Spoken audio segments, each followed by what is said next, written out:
সে আমার কাছে চিরকাল জীবিত। সে মেয়ে মারা গেছে আরো আগে, এখন নাকি সেই মেয়েকে বিয়ে করবে। ওই মেয়েকে এক ফকির কুফরি করেছিল, এরপর মেয়েটি তো মারা গিয়েছে। ছোট ভাই, আমি বিয়ের জন্য একটা মেয়ে পেয়েছি। কি বলো ভাইয়া, তুমি না সাদিয়া আপুকে পাগলের মতো ভালোবাসতে? হ্যাঁ, আমি সাদিয়াকে বিয়ে করব। তোমাকে জানতে হবে না কিভাবে। সাদিয়া আপু তো আরো আগেই মারা গেছে। সে আমার কাছে চিরকাল জীবিত। এখন রাখছি।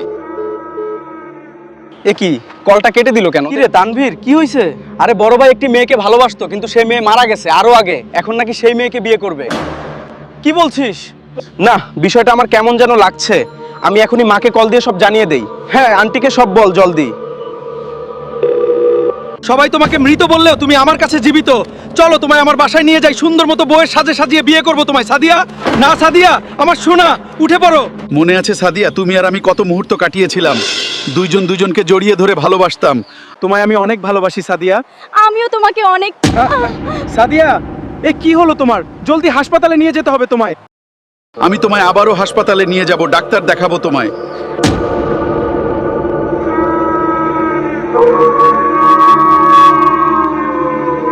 হায় খোদা, কি বলিস? হ্যাঁ মা, ভাইয়া মনে হচ্ছে এখন সাদিয়া আপুর লাশ নিয়ে জঙ্গলের দিকে আছে। ওই মেয়েকে এক ফকির কুফরি করেছিল, এরপর মেয়েটি তো মারা গিয়েছে। আমাদের জলদি জঙ্গলে যেতে হবে, নইলে তোর ভাইকে আর বাঁচানো যাবে না। ঠিক আছে, আমরাও জঙ্গলের দিকে যাচ্ছি, তুমি আসো। বন্ধু, জলদি জঙ্গলের দিকে চল। অনেক ভালোবাসো আমায়, তাই না? তাইলে আসো, তোমাকে আমার সাথে সারা জীবনের জন্য রেখে দিই। হ্যাঁ, আমি তো চাই তোমার সাথে থাকতে, কিন্তু কিভাবে? তোর মৃত্যু দিয়ে। বাবা, যেভাবেই হোক আমার ছেলেকে বাঁচাতে হবে, জলদি চলেন। ও হচ্ছে সম্পূর্ণ কুফরি, এক ভয়ঙ্কর আত্মা। এটা সাদিয়ার আত্মা না। জলদি চলো। কেউ বাঁচবে না।